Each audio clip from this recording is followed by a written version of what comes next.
Morning. Welcome to Arlington if you're visiting. If you're here, it's nice to see you, neighbors.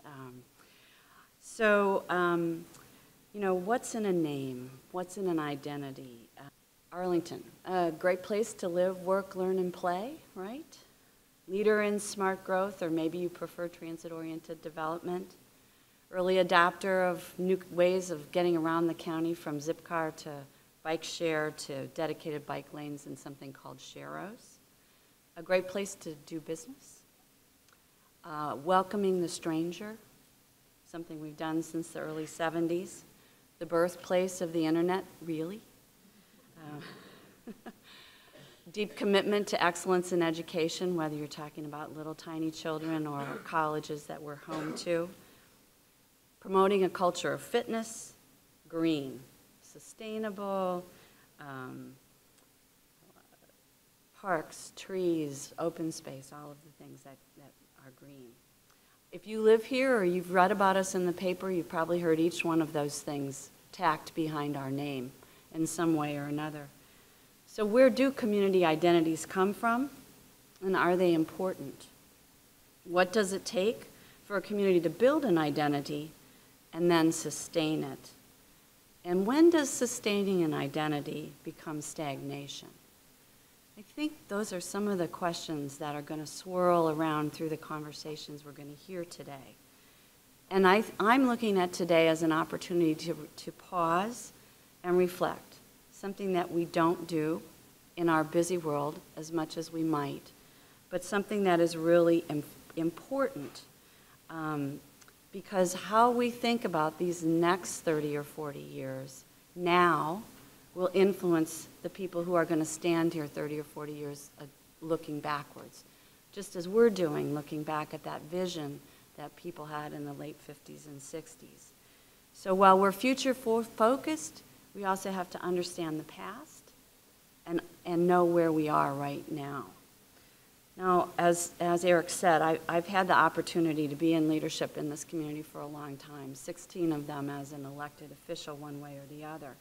So you won't be surprised that I have some opinions about the root of our community's strength and resiliency.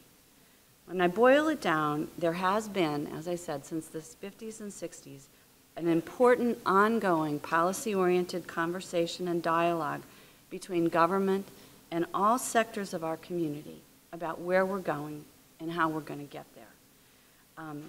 Boil it down even further, it's about the people who live here and the relationships that they have among themselves and with their government. We lovingly, or maybe not, call that ongoing conversation the Arlington way.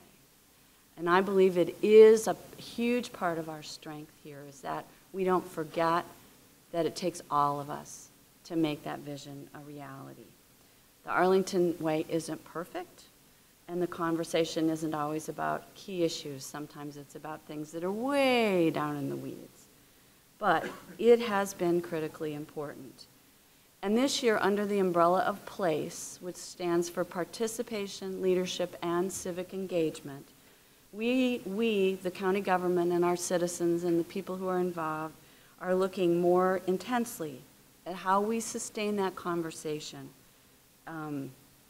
in a more complex, technology-oriented future, where many new people, businesses, residents, and county staff are joining us and want to be part of the journey. So I'm really glad that you're all here today. I am definitely looking forward to what I'm going to learn, and to the many conversations that I hope this will spur as we go about our work in this community over the next number of months. Because in the end, I think our goal is to continue to build a resilient, competitive, creative community for our children and our grandchildren.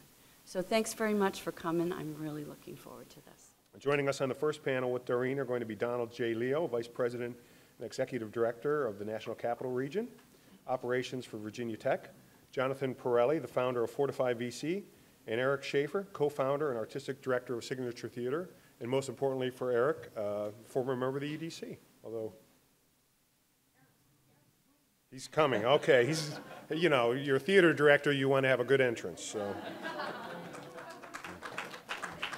Cindy, you want to? What is innovation in the Washington region?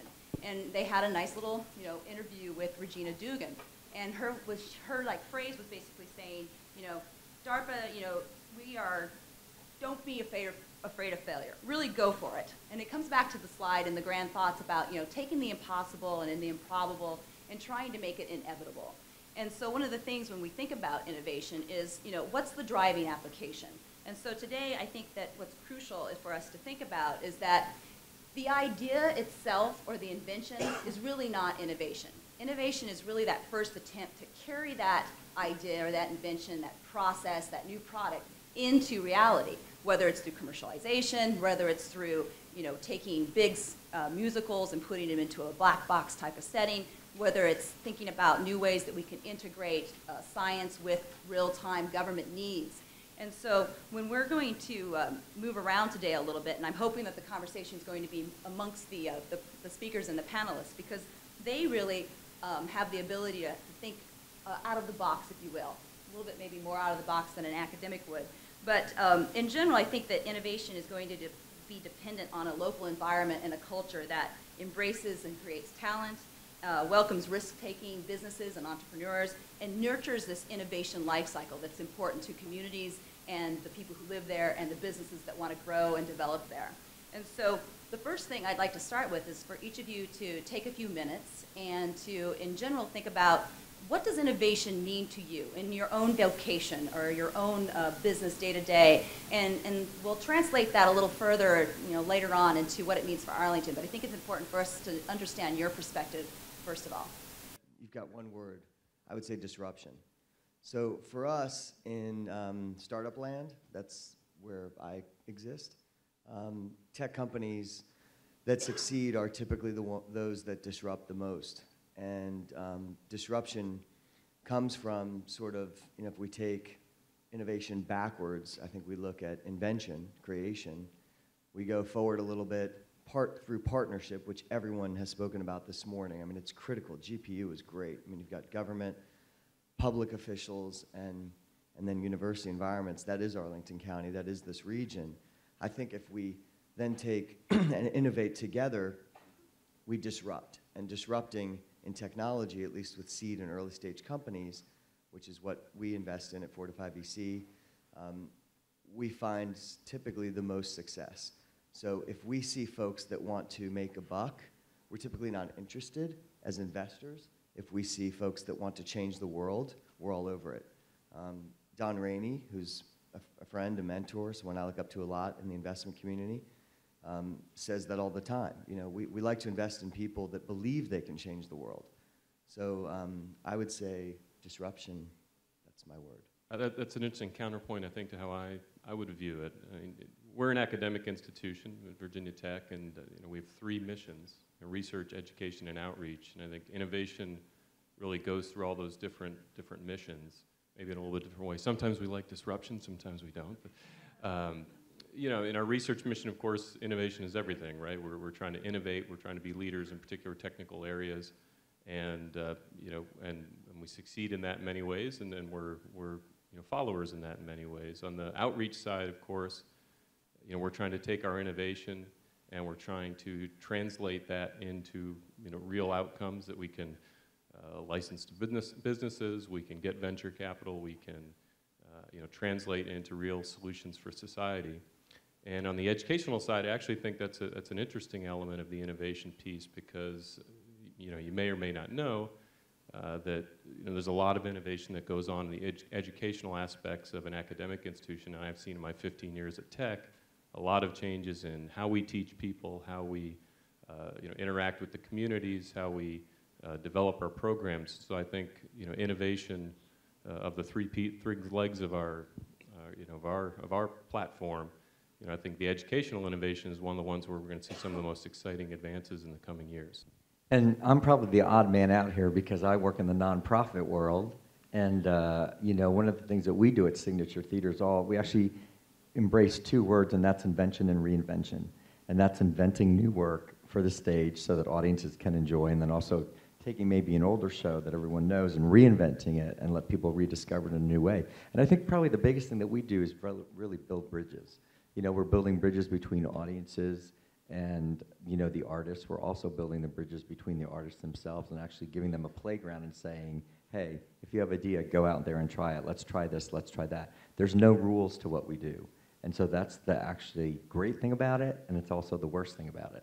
Because if you throw artists in a room, the imagination just goes wild, and they say, what if, what if, what if? And you try to actually let them do all those things, but then the accountability costs come in, and you go like, well, maybe in a few years. But it's actually exciting to just be able to actually have no rules to what you really want to do. And we think about if we could translate our no rules and our ideas of disruption and our educational invention and outreach and those types of things, and we could translate that into what would the community benefit be, or how could we energize a community and think about pushing innovation into the community from our backgrounds, because we definitely have different visualizations of what it means to be innovative. What would that be? How would that work? I brought a prop for that. I have this sticker that says, "Keep Arlington Weird." And it's on my weird-looking Mac, Iron Mac. I think you have hipsters in Arlington. Anyone a hipster? I know Carl is. So it's cool to be a hipster, and hipsters don't wear ties. We don't wear, I'm not a hipster. I'm a dad, and I'm old. But we don't wear ties, we don't wear suits. We, or you, like to innovate, like to do things differently, played video games all through college and still do with our kids. And I think rules don't apply, and when sometimes they have to at some point, cost-conscious, responsible adults make sure that rules do apply. But when you set too many parameters around creative thinkers, fail happens too often, I think. So I'm a Hokie, and a very proud one at that. And I had a lot of fun at Virginia Tech, and we broke a lot of rules, and we learned in a creative environment. I think universities and government agencies are here to help those of us that don't like rules at least be sane in society, like follow certain aspects of being just conscious. But when it comes to coding and it comes to creating at a whiteboard, having rules is a bad thing, in my opinion. We need to create things, break things, like deconstruct and to innovate. I think too many rules create a lot of problems. So that's my thought on the rules. No, I think, it's the same thing as like, if I was going to do, 2 musicals at Signature Theater and I was going to do Dreamgirls and My Fair Lady, I would never approach them the same way. There's not a formula to it, and I think as soon as you try to apply a formula to a problem, it's never going to work. You have to approach each one as a different way and how it's actually going to, bring that work to life. That's the idea. But I think for us, like, you mentioned partnerships. We just look at our window in our lobby and we go like, who's out there and what can we do something with? Or look below us where the Arlington County Library is. And there's an educational room down there. So we said, hey, we want to do Monday night talks about the theater. So every Monday we do a free talk down there. And it's that building bridges, building partnerships in that kind of way to actually, you're actually helping people understand the experience of what it is. And then you're also getting them interested, and hopefully they'll buy a ticket, as well. So it's working on different, prongs. But I think that's really, really important to just like know that where you maybe are located, that's just the beginning of your sandbox. And it has to, the sandbox is how big you ever want to make it. I think the partnership aspect that everybody's talking about is key because, that's one reason why Virginia Tech, even though we're nestled in Southwest Virginia, that's probably where you spent most of your time. That's why we're in Arlington because, we see the type of progressive community that this is, and, we want to tap into that, and we want to really, be part of that and grow our enterprise here, and it's that partnership aspect. And, getting back to the discussion of creativity, and I'm an engineer, so we have a few rules, but physics, unfortunately. Oh, that old thing. Yeah.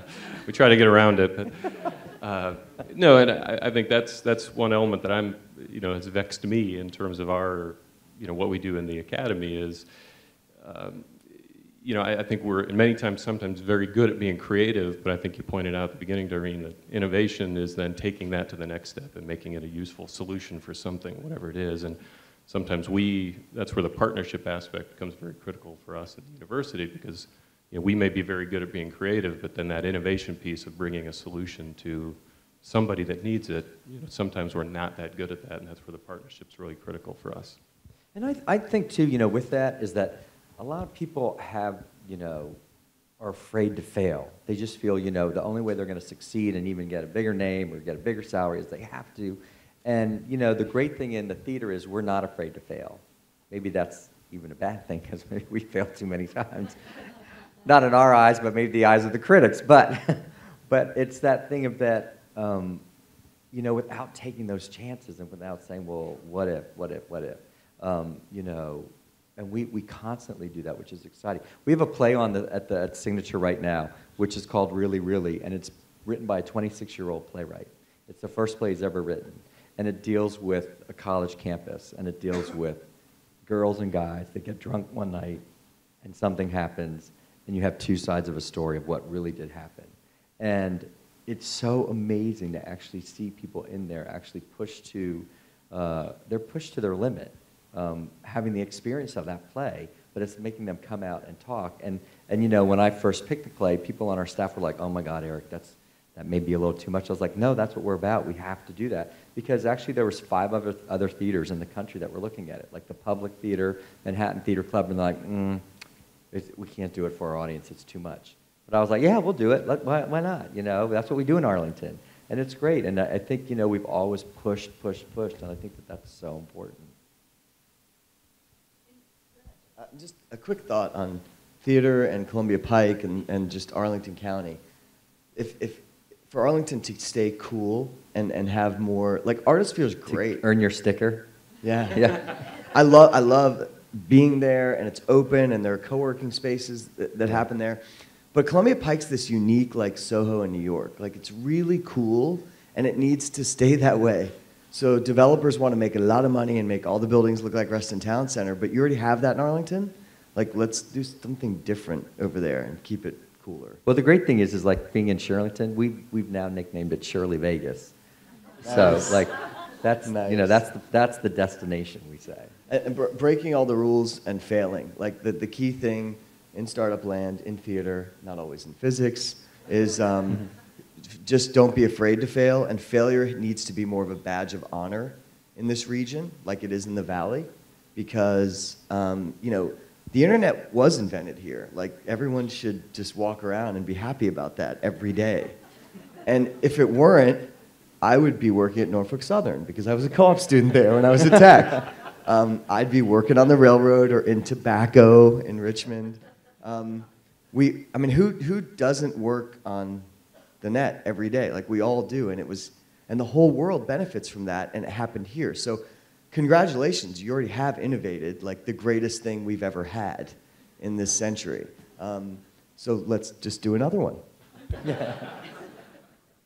You know, I think that's an important conversation from our standpoint, because sometimes I think personally we don't in the universities allow our students to fail enough. You know, we give them a test every day. You know, if they don't get a 90, they don't get an A. You know, but you know, I think that's one of the elements of the educational innovation that I've seen in the recent years, and also see coming in the near future, is, you know, how can we give our students that structured environment that educates them and trains them when they need to be trained, but also educates them in the ability to really take risk and fail when they need to fail and learn from their failure in a way that it promotes the next innovation. I won't say we're there all the way, but I think we're certainly thinking about those things in the universities. No, I think that's a good point, because actually last year I crazily agreed to drive every day to Shenandoah University, and I worked with the kids there on a world premiere musical. They had never, and these were kids who were actually in the musical theater program of Shenandoah University, and they were seniors and juniors who had never worked on a new musical ever. So the experience of me going down there every day, and I had the playwright with me, and we were like literally doing rewrites in the car at 11:30 at night, driving back, and the next day coming with pages. They weren't used to this process. You know, I was like, this is how it is in the real world when you're creating something. And so it was actually eye-opening, I think, for them and for me, realizing that the creative part, they were never exposed to in college. They were actually on this formula track, and it was such a great thing. And we're planning to do more of that, which is great, to give them that experience, which I think is so important. Because that's what I find younger kids today actually are all about success, and they're not about going down all those other different roads, I find, and really exploring. They just feel like they need all these material things, so they need money, and that's their driving force, and which is sad. On the notion of students, I've been very fortunate to go to a place every week that I couldn't have gone to in high school, which is Thomas Jefferson High School of Science and Technology. And I'm one of a few mentors that go and hang out with these kids. And they have this TJ Invent team, and they want to have a pitch competition. That's one way to get innovation and just forget about fear and failure and have pitch contests.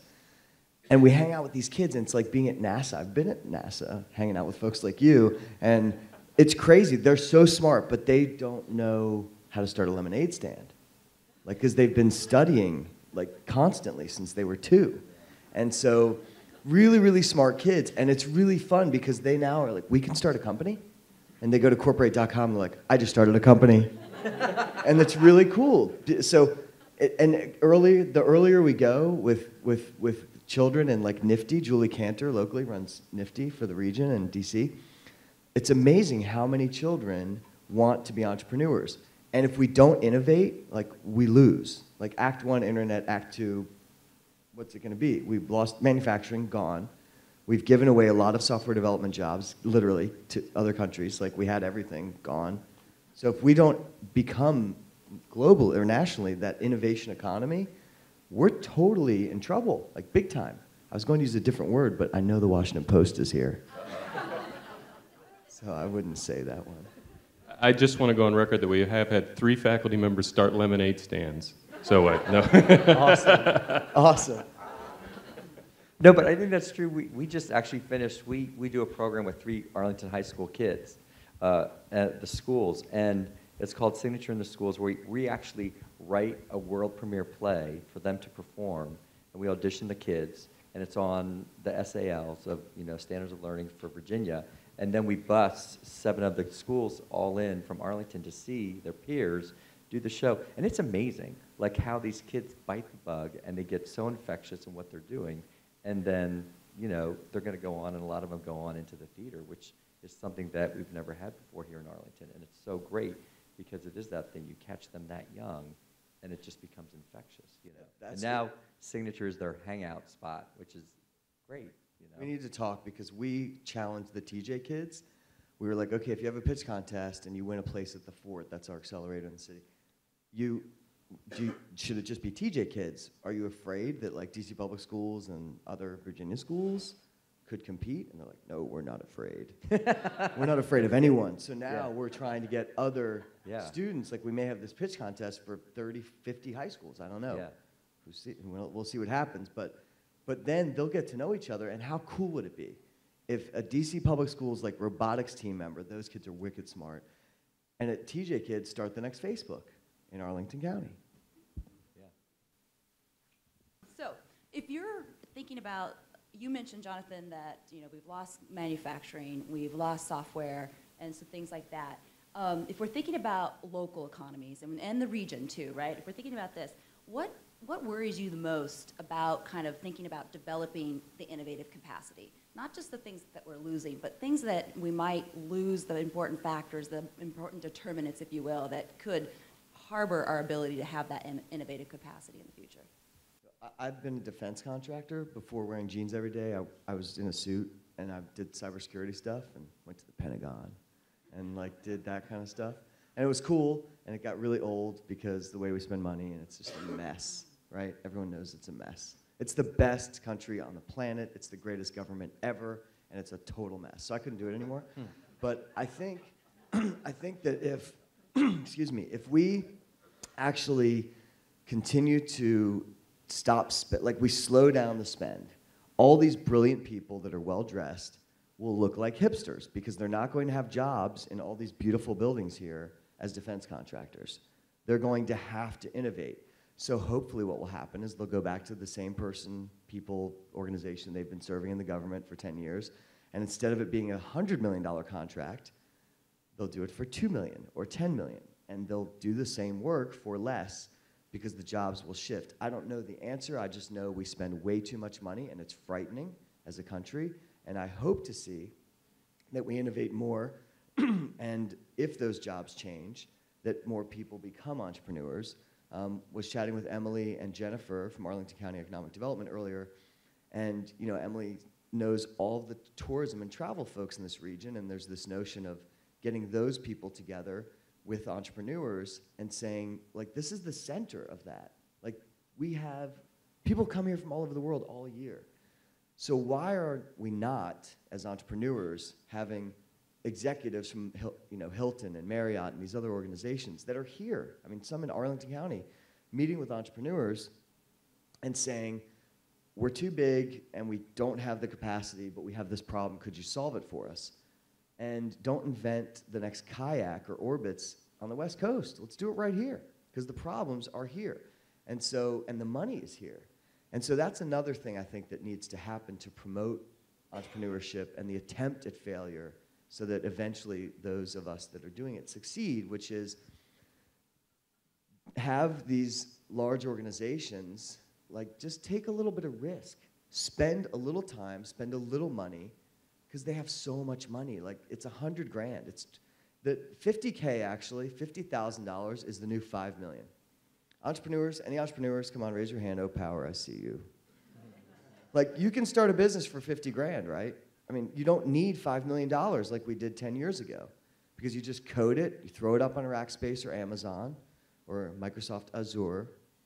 Anyone from Microsoft in here? I want points for that. You put it in the cloud, people use it, and it costs not that much. So I didn't answer your question. My ADD is just en fuego right now.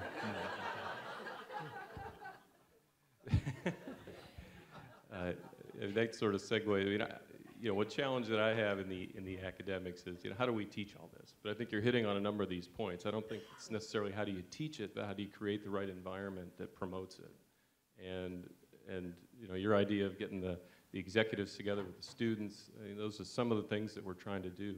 It's not necessarily, what we're struggling with is, how do you develop a process? How do you develop something that we can put as part of our, we have to worry about what's in our curriculum, we have to worry about what we're teaching our students, and what we're struggling with is some of those issues. I noticed, I think Froze Muhammad was back here. Froze is our Director of Strategic Alliances, actually down on Glebe Road, and we're talking about some of these issues with respect to how do we develop an entrepreneurial program. We bring the students up from Blacksburg and put them in this environment in different disciplines. And the challenge I see is, what are the right conditions we give them to be successful, so they take away something measurable. We're an academic institution, we have to give them something in return for their tuition. How do we do that in a way that then helps the community and helps them be entrepreneurs in the future? Some of the things that we're challenged with right now. What's interesting, I think, is that, they're leaning towards technology, and actually in the theater we lean towards the human spirit and the human emotion. And the thing that I think what you were holding up, I think this is a dangerous tool. Whereas I always said I was never going to get one of these, and now, unfortunately, my whole life revolves around these. And it's interesting because there's a line in this play, really, that says these young kids are like, oh, it's not the iPhone, it's the me phone. And it's so fitting and so right, because these young people are all about me. And they're all so in touch with technology, but not in who they are, and not in the actual human experience. And so what is great about, I think, something like the theater being in Shirlington, which is this 2-block little, mega village of restaurants and people living in grocery stores, it's actually brought a human condition to that place, where it's a destination where we've worked with the community, where you can actually turn all that away for 2-3 hours and have an experience that actually gets to your own emotions back to yourself. And that's what doesn't happen. And that's the danger of what we're dealing with today, is that people lose sight. People don't know who they are because they think they're their phone. They think they're who they are on Facebook. and they have no true emotion, and I think that is really the key. And so something like Signature in a community, I think, is a great realistic window to go, this is what we've lost, this is what we can't lose. And seeing adults bring their kids to the theater and seeing experience and having to say, we had someone there that was there this winter, we did a production of Hairspray, and she was 17 years old, and she's like, I've never seen a live show before in my life. Like, I was like horrified, but I was like, that's unfortunately the kids of today and the generation me. And so I think that's a big thing of, while all of this is great, I think we also can't lose the human spirit and what that connection is, because it's so important. Because without that, the problem is people are talking not to each other anymore. They're talking online, and like, pick up the phone and have a conversation, like person to person. And that's what we do in the theater. And it doesn't happen. And so people have this experience, and it's so different, and they don't understand why. That's because they don't do it in real life, which is not an answer to your question at all. But it came out of these two guys, talking. I was like, well, I'm kind of lone man out here. It's deep, very deep. Yeah, I don't mean to be deep, but it's, It is, though. It's the real deal, And I think it's people like Signature that make Arlington hip.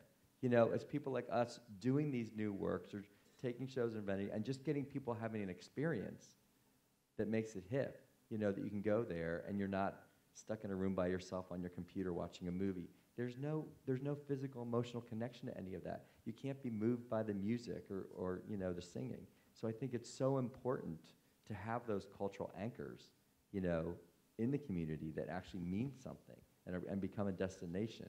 So it actually fulfills someone's life even more. You can have both, and I think it's just right now, a lot of times it leans much more to one way of the scales. My kids and I went to this little theater for a birthday party in Falls Church. Really cool. Yeah.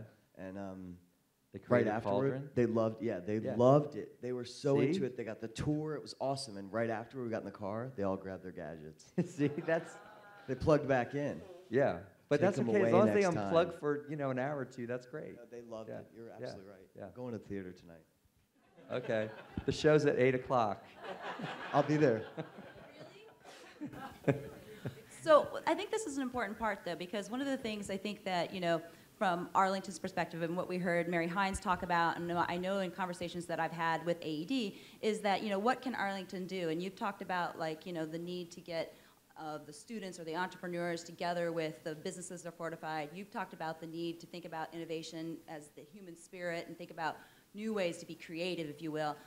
If we think about that, the role of government in terms of being the facilitator, right, the bringing together of individuals is something that I think that most of us can agree is what government should do. And so as we're going forward and thinking about really building this economic sustainability plan and thinking about innovation in particular, what are things that you think in your own vocation and even in your thoughts on how you live your life, social and thinking about environmental concerns, how could we really think about the facilitation aspect of Arlington and helping the innovation? I would love to see more facilities like this used daily. Like, open them up. We have a great new facility at Virginia Tech. I was at the groundbreaking. I was like, I'm so psyched it's here, because the West Falls Church is like, we share it with UVA, which is kind of, no, I'm kidding. It's not bad. But we have this awesome building and this great lobby, and let's just let a hackathon happen there. Just say a month in advance, go to meetup.com and say hackathon at Virginia Tech, show up, we'll provide internet and water. That's it. You don't even have to feed people. They can walk across the way to P.F. Chang's and all the great restaurants right there. That kind of stuff is all it takes. In the Valley, there's a place called Hacker Dojo. Has anyone been there? It's unbelievably cool. You just walk in, and there's this dojo red flag, and you see people wired in, and it's like at a Brazilian steakhouse, you put up the red stop to stop them from bringing food, and the green is feed me more. People put on their headphones, and it's leave me alone. You're wired in, into the matrix, don't talk to me. But those that are available and open, they just want to chill. They want to hang out. They want to innovate. They want to talk to each other. And we have that at the Fort, and we're doing an open house in a few weeks, and we'd love for everyone to come, because we have this several thousand square foot space where, people just jam all day long, and we have 15 portfolio companies in there. But when someone has their headphones on, you leave them alone. Well, if you open up the lobby at Tech, you open up this facility when it's not in use, and just make sure people clean up. Like, tell the organizers, just clean up, and we'll invite you back. That's all it takes. And from that, companies start. Like, Startup Weekend, has anyone been to a Startup Weekend? Okay. Startup Weekend creates companies. Zarly, Eric, professor at Georgetown, founder of Zarly, huge company, like $1 billion valuation or close to it, was started at a Startup Weekend where people get together, they have an idea, Friday night, and by Sunday, they pitch, and like mentors come and we help whatever, and they create companies in a weekend.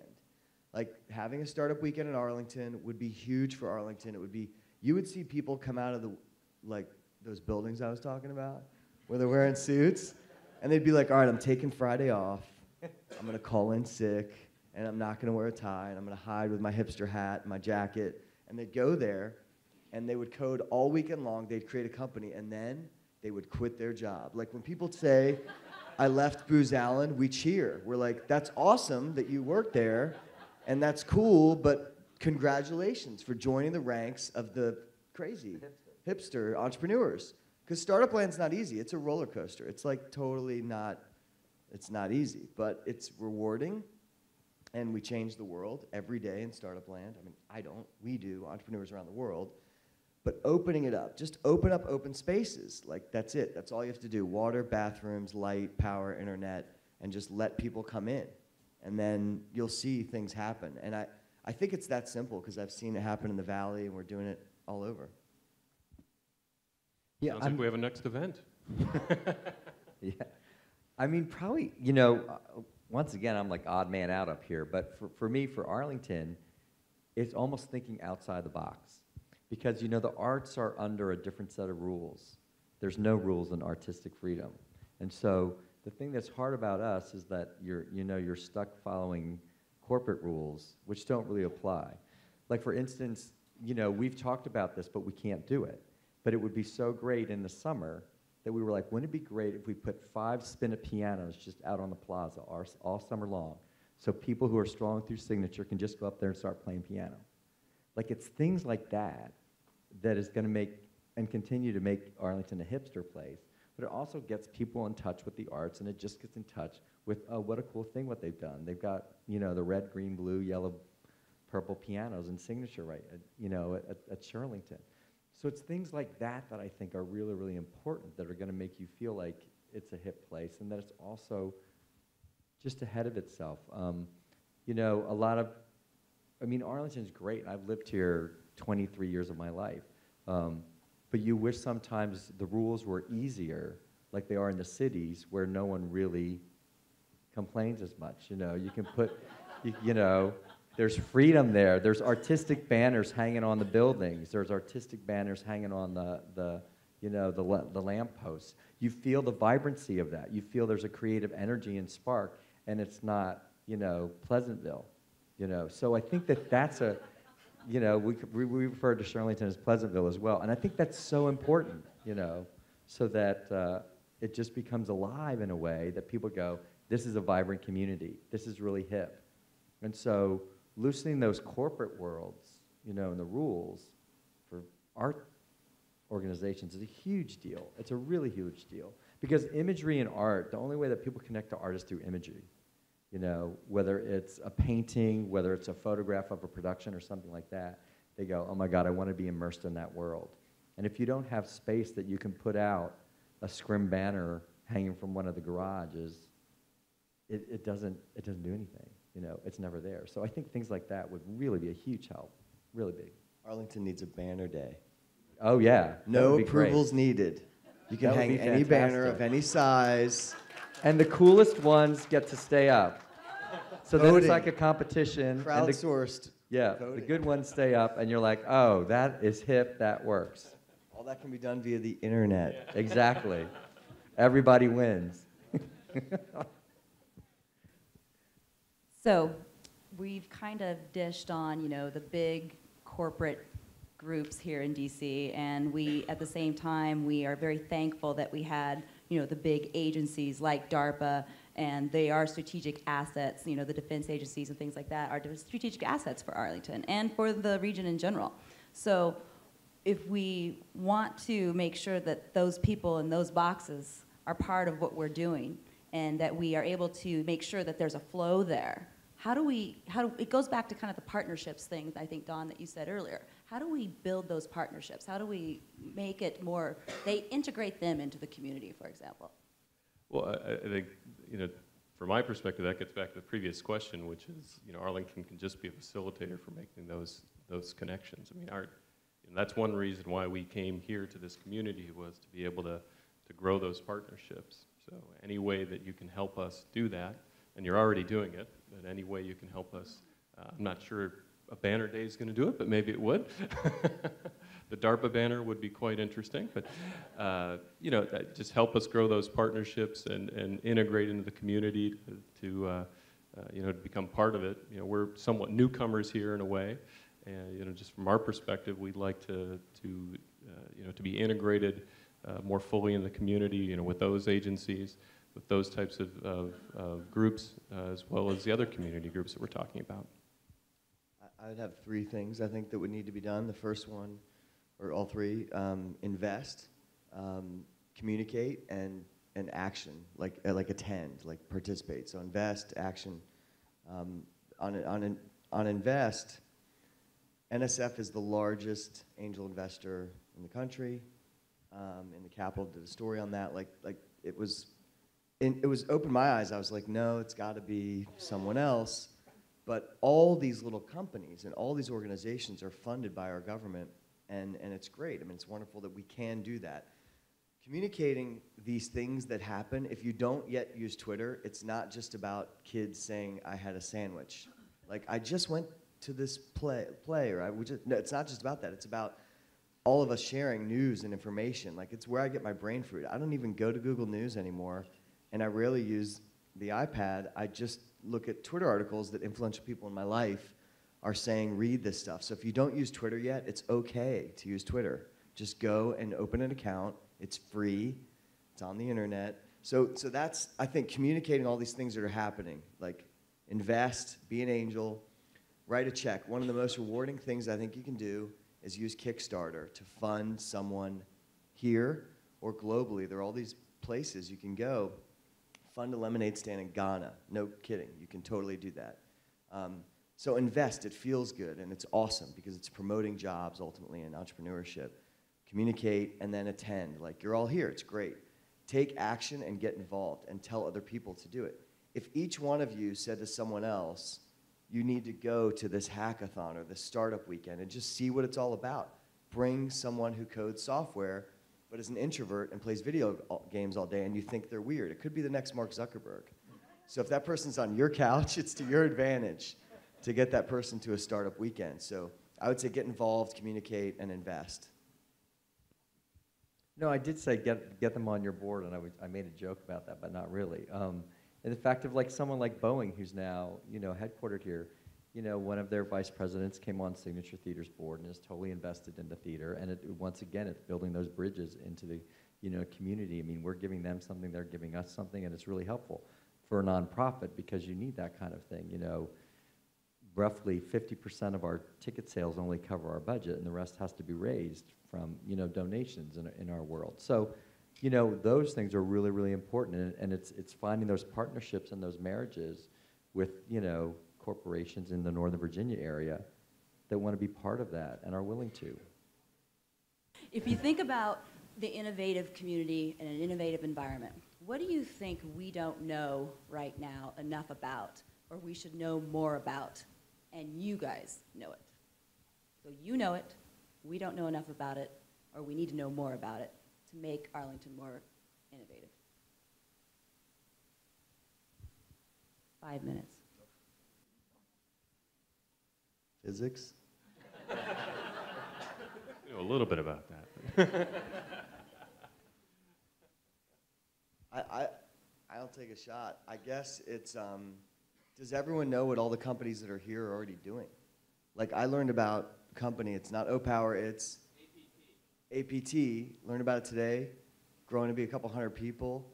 and is here in Arlington, and you know, it's amazing. Like, all these companies employ people that are your neighbors, know who they are, and maybe that's in, you know, Arlington County Economic Development does a great job of bringing businesses in, and maybe it's someone else's job to promote who they all are. Like, maybe just meetups with all the businesses that are in Arlington, so you can tell each other what you're doing. I mean, defense contractors, I used to be one. We got together all the time and talked about and partnered and did contracts, and, you know, still control the world because of it, all the technology that we use in wars and whatever.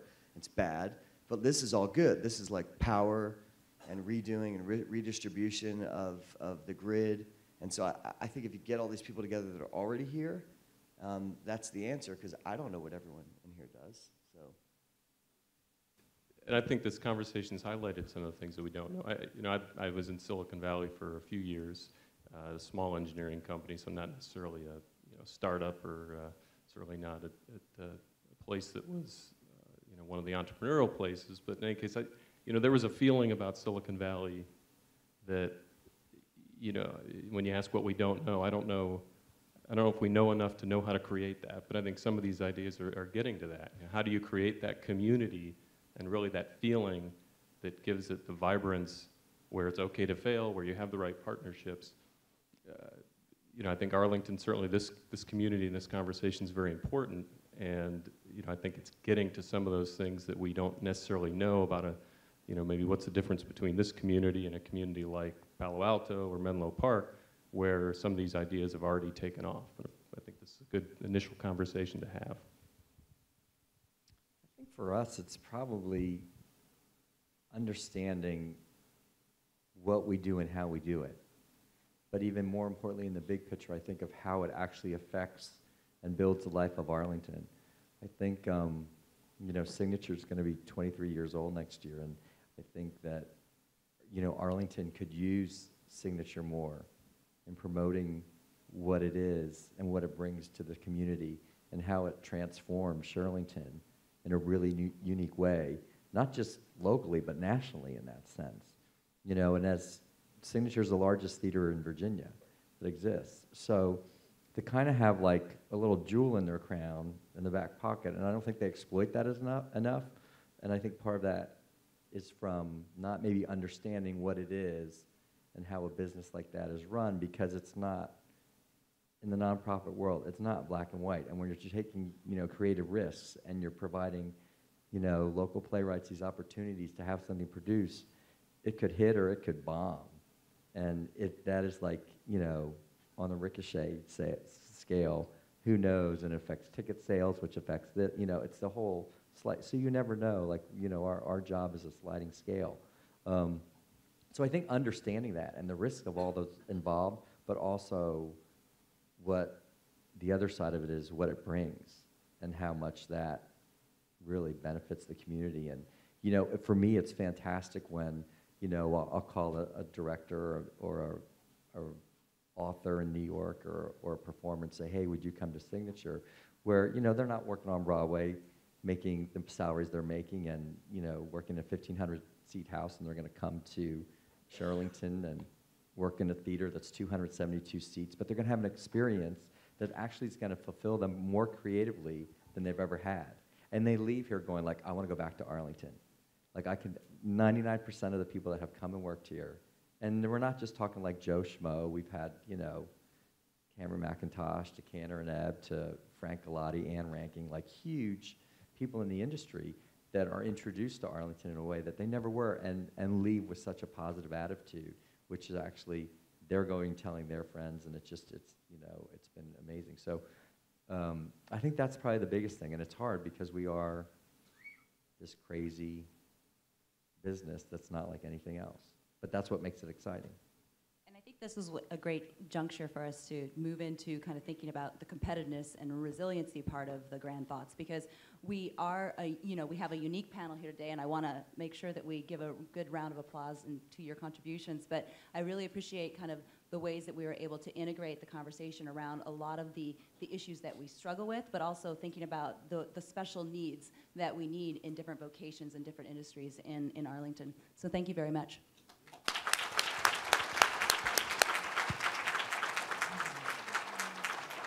Well, that was a really great panel. I think, you know, if I was going to have if you gentlemen could just stay here for 1 second. If I was going to have my one bumper sticker for this panel, it would be "Keep Arlington Unpleasant." But again, we want to thank them. We have small gifts for them. This is from an innovative entrepreneur here in Arlington, some Arlington-made chocolates. Oh, perfect. So thank you, Eric. Yeah, thank you. Yeah, absolutely. Thanks, Don. Thanks, John. Appreciate it. Have you had your own aha moment so far? Oh my, there have been a couple. You know, several people talked about being kind of rule bound, and that inhibits new ideas. And I think that's true. It can. We also have a big community to balance. So it's how do you sort that to a new place where innovation gets easier? That was a really big one. It's been an interesting conversation between a startup venture capitalist and Eric Schaefer, who, you know, kind of was a startup venture 23 years ago, but is still trying to make creativity. And then Virginia Tech in the middle, education, a great link that happens with in innovation. We heard a lot about the GPU concept, government, private, and university. Right. Are you a big supporter? Oh believer my in goodness, yeah. Well, and I would add a fourth dimension, which is the residents, right? Government, private, university, and the residents, right? So let's add that R in there, because it all happens on the landscape that our residents create.